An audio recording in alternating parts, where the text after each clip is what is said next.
جو لوگ اللہ کے راستے میں اپنے مال خرچ کرتے ہیں ان کی مثال ایسی ہے جیسے ایک دانہ 7 بالیں اگائے اور ہر بال میں 100 دانے ہوں، اور اللہ جس کے لیے چاہتا ہے ثواب میں کئی گنا اضافہ کر دیتا ہے۔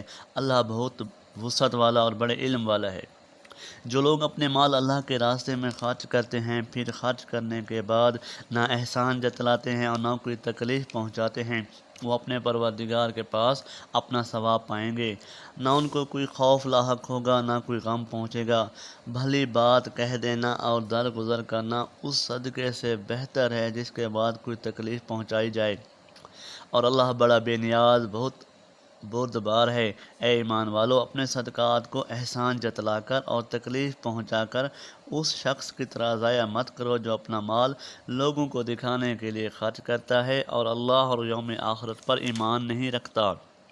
چنانچہ اس کی مثال ایسی ہے جیسے ایک چکنی چٹان پر مٹی جمی ہو، پھر اس پر زور کی بارش پڑے اور اس مٹی کو بہا کر چٹان کو دوبارہ چکنی بنا چھوڑے۔ ایسے لوگوں نے جو کمائی کی ہوتی ہے وہ ذرا بھی ان کے ہاتھ نہیں لگتی، اور اللہ ایسے کافروں کو ہدایت تک نہیں پہنچاتا۔